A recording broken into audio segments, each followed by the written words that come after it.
قبل ماتش الزمالك وبيراميدز.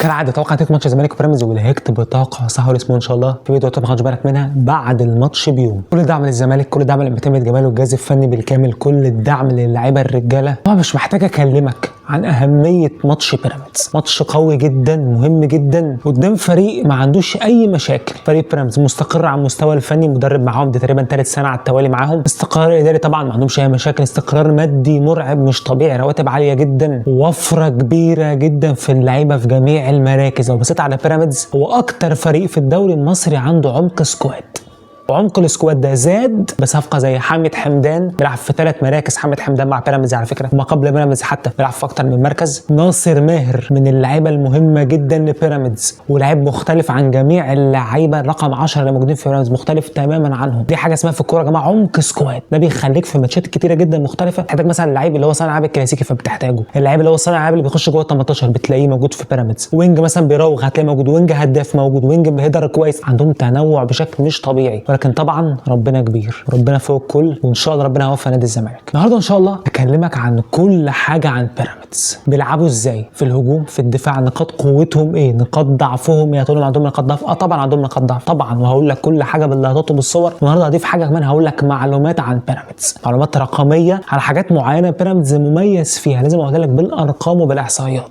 طب التشكيل الافضل؟ لا مش النهارده، ان شاء الله السبت باذن الله 9:30 بالظبط بالليل التشكيله الافضل للزمالك. مش هقول التشكيله بس، لا هضيف عليها كمان حاجات زياده. تعال نيجي بيراميدز الاول في الحاله الهجوميه، بيهاجم ازاي ونقاط قوه بيراميدز في الهجوم. تعال نشوف كل حاجه باللقطات. كرة ده كده. مع ذلك ركز معايا، ده الشكل اللي بيهاجم بيه فريق بيراميدز. الشيبي فاتح الملعب اقصى اليمين، ناحيه الشمال يا اما محمد حمدي يا اما كريم حافظ، او لاعب ثالث ممكن نقوله، بس ده بكره. تقول هقوله ازاي ده فريق بيراميدز؟ ايوه ما انا هربطه بينا، بس ده بكره بقول لك عليه ان شاء الله. المهم عندي خط الهجوم، بص الكارتي متطرف واقف في الهاف سبيس اليمين في المساحه اللي بين المساك والباك. طب الناحيه الثانيه زيكو واقف بين برده في الهاف سبيس بس ناحيه الشمال، المساحه اللي بين الباك والسنتر باك. في قلب موجود مين؟ فيستو مايل. ايه هدف بقى بيراميدز؟ ان الكره توصل على طرف من الاطراف واشتغلوا عرضات. هنا الكره هتروح للشيبي ناحيه اليمين، الشيبي ياخد الكره دي على المغمض هيرفع على طول عرضيه، تروح بالمقاس على رجل مصطفى زيكو، هيشوط زيكو هتيجي فوق العارضه بكام سنتي. بيراميدز يا جماعه عايز يعمل ايه؟ عايز يخلق موقف عرضيات. انا بالنسبه لي بسميه فريق العرضيات، هو اخطر فريق في افريقيا في العرضيات. وركز بقى في دي، اذا كان اللعب مفتوح او مش لعب مفتوح، يعني في اللعبه العاديه الجيم العادي الهجمه العاديه او غيره دي هقول لك عليها بكره ان شاء الله. عايز بس النهارده اركز على عموما بيراميدز بيعملوا ايه، ده الشكل اللي بيلعبوا بيه، هجوم شرس جدا. خد لك نقطه ثانيه برده تبين لك قوه بيراميدز في العرضيات وازاي بيعمل كثافه جوه ال 18 باستخدام لعيب من نص الملعب. تعال نشوف كرة ده كده. ملعب بيراميدز ناحيه الشمال، ركز معايا، ده الشكل اللي بيلعب بيراميدز. بالله عليك مش ده نفس الشكل اللي فات رغم ان اللعيبه مختلف. مروان حمدي في القلب، ماهر نص الملعب رقم 10 داخل واقف فين؟ في ظهر السنتر باك، مساحه اللي بين السنتر باك والباك. الناحيه الثانيه لعيب ثاني من بيراميدز واقف الناحيه الثانيه، الكره تتلعب عرضيه على طول هتروح لماهر اللي مكمل ومغفل لعيبه غزل المحله ومتحرك في المساحه اللي فين؟ السنتر باك والباك. جت الكره لماهر وسجل الهدف الاول لبيراميدز. نتيجه ايه؟ عرضيه. خلي بالك الثلاثي اللي قدامك ده غير الثلاثي الماتش اللي انا وريته لك بتاع سيراميكا، لسه موريك مايلي زيكو الكارتي، ده هنا 3 تانيين خالص. انت متخيل؟ بس نفس الفكر، انا عايز العب عرضيات ايا كان مين اللي موجود عندي. حتى تتعز هتلاقي مايلي مروان حمدي مميزين جدا في الراس، ضربات الراس. ماهر بيخش جوه ال 18 مع يوريشيتش، وحتى مع الزمالك كان بيعملها. ماهر ليه اهداف كتير من جوه ال 18، ولكن مع يوريشيتش مركز قوي موضوع ان هو يوقفه دايما، حتى موجود كده كرقم 10 تقليدي عادي كلاسيكي، كان بيزيد جوه ال 18 بيستقبل العرضيه بمنتهى البراعه. فدي حاجه تخوف. يبقى بيراميدز زي ما قلت لك هو فريق العرضيات ايا كان مين الثلاثه اللي قدام. خلي بالك اللي لفع العرضيه دي ما كانش الشيبي، ده كان ناحيه الشمال مش الشيبي. الفكره هنا مش في الشيبي فقط، الشيبي طبعا هو اهم باك رايت في افريقيا بالمعنى الحرفي، مفيش زيه في الدنيا، رغم انه عنده حاجه لسه هتكلم عنها، ولكن هجوميا هو لاعب مرعب طبعا. بس لازم اتكلم في حاجه مهمه، ان العرضيات مش بتتلعب فقط من عند الشيبي، لا من ناحيه الشمال برضه، وريتك اهو باللقطات. طب هل بقى بيراميدز بيميل اكتر لجيم الاستحواذ ولا اللعب المباشر؟ قولا واحدا استحواذ. طب هل في دليل على الكلام ده؟ طبعا الارقام. بيراميدز ركز في الاحصائيات دي بقى، دي معلومات عن بيراميدز مهمه قوي. بيراميدز هو اكتر فريق في الدوري استحواذا على الكره، باكتر من 63% المتوسط الاستحواذ بتاعه في الدوري كله، اكتر من الزمالك والاهلي وكل الفرق، حتى سيراميكا رابس اكتر من جميع فرق الدوري. بتبين لك الاتجاه اللي واخده بيراميدز. هو عنده لعيبه كتير قوي كويره، عنده في نص الملعب لعيبه جامده، كمان دعم بلعيبه بتزود له الاستحواذ. يعني محمد حمدان يزود له الاستحواذ، ماهر يزود له الاستحواذ، خط الدفاع عنده بيمسك كوره كويس جدا، فعنده لعيبه كتير قوي كويره بيمسكوا كوره كتير قوي وبيستحوذوا. قلت لك بالارقام هو اكتر فريق في الدوري في الاستحواذ. احصائيات بقى العرضيات، ركز بقى عشان دي مهمه قوي. بيراميدز هو تاني اكتر فريق في الدوري المصري كله لمسا للكره جوه ال 18.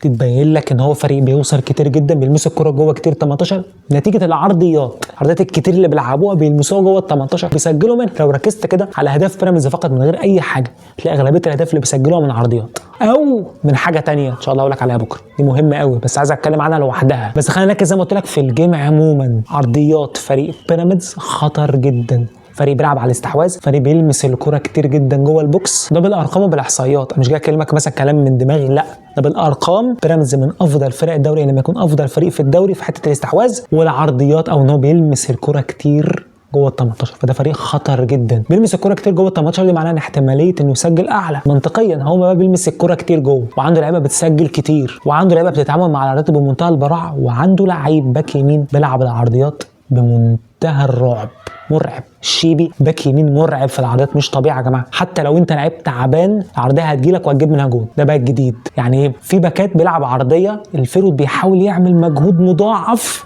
عشان يجيب الجول ويستغل العرضيه. لا الشيبي بيديلك العرضيه لو انت لعيب متر وربع هتجيب الكره جول، ولو انت لعيب ما بتعرفش تتعامل مع العرضيه هتجيب جول.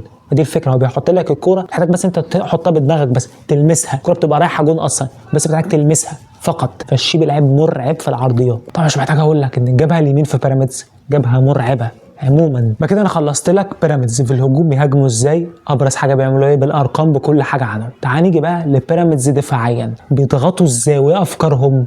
تعال نشوف. كل ده مكانها مع مدافع سمكه، ركز معايا. ده الشكل اللي بيضغط بيه بيراميدز. زيكو على الباك اليمين مايل عينه على المدافع وعايز يجبره انه يرجع الكره لورا. زلاكا ناحيه اليمين مستني يروح يضغط وينقض. الكارتي واقف بين الاثنين في نص الملعب، وبالتالي دي حاله ضغط عالي لبيراميدز. خلي بالك انا هاجي لك لسه بالارقام وبالمعلومات بيراميدز بيلعب ازاي، بس تعال نشوف الاول باللقطات. هنا الكره لما رجعت لبسام هيضغط مايلي ويجري عشان يوجهه ان هو يلعب الكره على الطرف، ولكن بسام يطلع بالكره على الارض هتروح لنص ملعب. سيراميكا كليوباترا هيضغط عليه على طول. وليد الكارتي هيضطر يرجعها ورا عمرو السوليه. بص هنا انت الصوره قدامك ب 2000 كلمه، دي حاله توجيه. يعني انا عايز اوجهك هنا. بص الكارتي ماسك السوليه، زلاكا ماسك الباك الشمال، زيكو عينه على لعيبه اللي في نص الملعب، مايلي راح يضغط على لعيب سيراميكا وبيوجه. بص قافل عليه زاويه التمرير.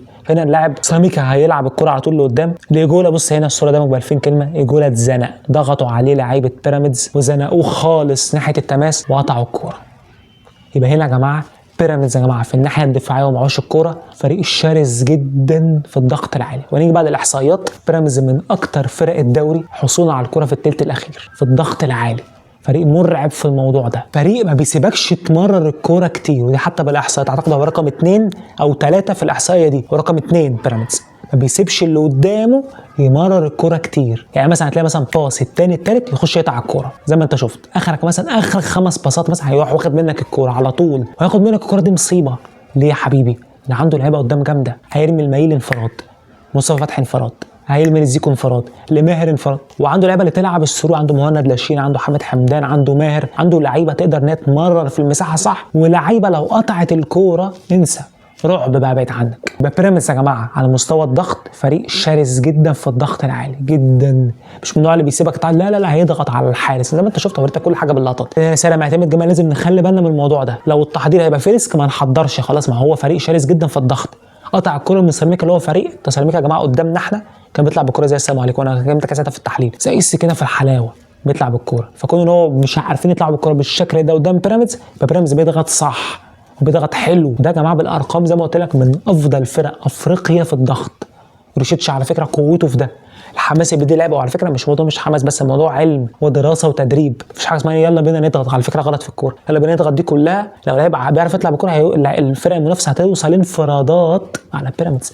لازم لما تضغط صح، بس خد بالك بقى ركز في دي حلوه قوي. بيراميدز بيضغط عالي بيلعب دفاعي متقدم، وبالتالي بيبقى في مساحات ورا خط الدفاع صح ولا لا؟ تعال نيجي بقى لاهم جزء في حلقه النهارده، نقاط ضعف بيراميدز. الكوره ده مكانها مع مدافع سيراميكا، ركز معايا. فريق بيراميدز هنا ضاغط عالي على فريق سيراميكا، ولكن مدافع سيراميكا هيعمل حاجه رائعه، هيلعب كوره مباشره على طول لمهاجم سيراميكا. الراجل هيستلم الكوره، هيسندها بدماغه لزميله، تروح الكوره صديق جول ابص تحت الصوره ده مقبل فين كده، مش شايف المساحه في ظهر يمين، خلي بالك هو استلم الكوره في ظهر يمين الشيبي، كوره مباشره على طول. بص قدامك الصوره ب 2000 كلمه، في مساحات مرعبه، كوره هتتلعب بالعرض هتروح لفخر لقاي وهيضيع الكوره دي، مش دعوه بقى ضيعها جابها، بتكلم على الفكره. كوره مباشره في ظهر الديفنس، انت رحت انفراد هتقول لي ضاعت، ما تضيع، مش دعوه ضاعت ولا جت، بتكلم على الفكره. فكره ايه؟ كوره مباشره في ظهر الديفنس، كوره مباشره في ظهر الشيبي، دي مهمه قوي. طب ليه بقى الكلام ده حضرتك؟ ان بيراميدز قلت لك بيضغط عالي ودفاعه عالي، فانا دي مشكله كبيره. وفاكرين نهائي الكاس هو الجون اللي احنا جبناه ازاي يا جماعه؟ فتحوا من قبل الملعب، سقط الكوره في ظهر دفاع بيراميدز المنسي جول، او احنا نفسنا استغليناها يا جماعه، مش حد تاني، احنا نفسنا خدنا الكاس بالكوره دي. اصلا هشوف لقطه تانية برضو مهمه جدا. الكوره ده مكانها ملاعب سموحه، ركز معايا. هنا فريق بيراميدز بيلعب ازاي يا جماعه؟ دفاع عالي، صح يا جماعه ولا لا؟ دفاع عالي جدا ومتقدم جدا. هنا الكوره تتلعب على طول بشكل مباشر، لاعب سموحه هيجري، لاعب سموحه على طول في ظهر الباك اليمين، دايما هتحرك الكوره دايما في الناحيه اليمين، هيروح لاعب سموحه انفراد تقريبا بالمرمى، هتتلعب الكوره بالعرض. المره دي بقى هنا الكوره دي دخلت هدف، لكن كوره سيراميكا ما جاتش يا جماعه، بالله عليكم مش هي نفس الكوره بالظبط؟ الكوره اللي جوله في ظهر الباك اليمين بالعرض ضاعت، ده فريق سيراميكا. طب فريق سموحه جابها وكسب الماتش، حته تقيله قوي. نفس انا عايزك تعيد نركز في اللقطه بتاعت سيراميكا اللي انا جبتها لك ولقطه سموحه، هي بالظبط، كوره مباشره ملعوبه في ظهر الجبهه اليمين في بيراميدز او في ظهر دفاع بيراميدز عموما، كوره بالعرض سيراميكا ضيع، سموحه جابها.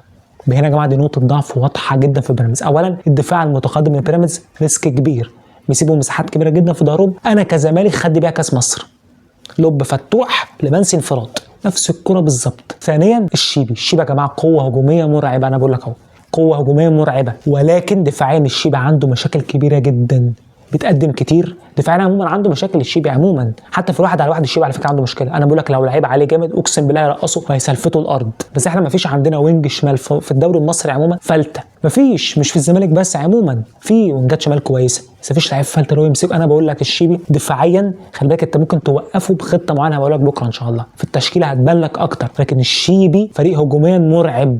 انا بقول لك عرضياته كمان، الشيبي عنده حته الايرلي كروس، هو الكروسات اللي من بدري قوي، يعني هو بيعدي نص ملعب بيلعب العرضيه، فكره مش في كده، بيلعبها مظبوطه.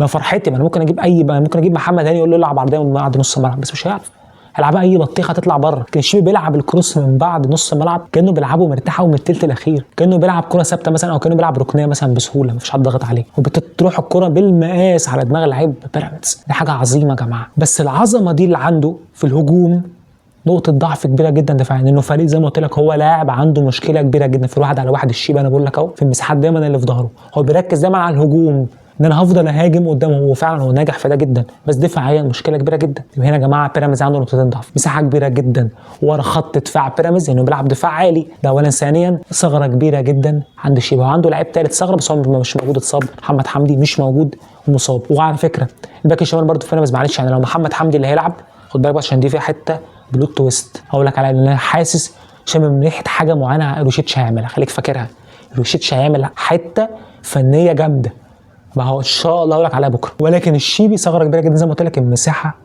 في ظهر الديفنس، دول حاجتين نقدر نستغلهم.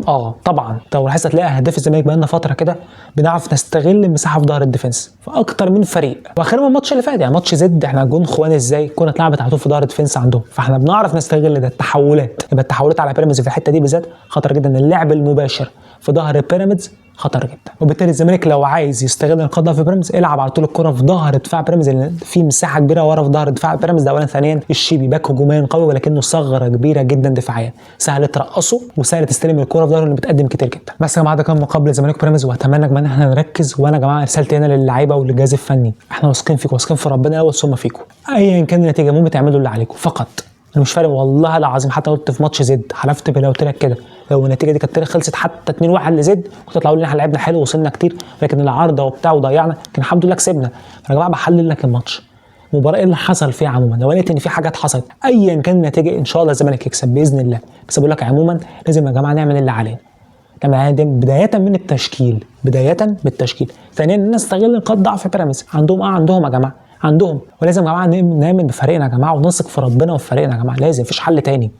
لو مش هنعمل كده خلاص هو كل الدعم للزمالك باذن الله، وايا كان نتيجه الماتش ده هو مش نهايه يا جماعه. وناس كتير بتأفور بتقول لك ده ماتش، لا مش ماتش الدوري. انا بقول لك حتى لو كسبته ده مش ماتش الدوري ولا حاجه. مين قال لك كده؟ انت داخل على معمعه، انت داخل على معمعه في الكونفدراليه وفي الدوري. مفيش حاجه اسمها ده ماتش الدوري، بس ده ماتش مهم هيخلي فرق المنافسه تخش في حسابات تانية. الاهلي خلي بالك لو كسبت بالاهلي هيخش في حسبه سوداء. الاهلي خد 2-0 على وشه من غير ما يعدي نص الملعب. لو انت كسبته بالشكل ده انا بقول لك اهو الاهلي هيخش في دوامه سوداء. دلوقتي الكلام عليه مش عارف عايزين يمشوا المدرب، وبيراميدز نفسه هيخش في دوامه سوداء. انت تركب بقى، انت تركب وتدوس وتمشي، صح ولا لا؟ ويمكن ساعتها لو كسبت الماتش ده ممكن ممدوح عباس يرجع تاني يدفع، الرجاله العمال يرجعوا يدفعوا تاني. فلازم التركيز قوي قوي قوي على الماتش ده. التوفيق بتاع ربنا، مهما عملت التوفيق بتاع ربنا. ولكن انا اتمنى من الله ان هو يوفق نادي الزمالك. وصلنا بكره ان شاء الله التشكيله الافضل للزمالك. فعجبك لايك شير سبسكرايب. السلام عليكم.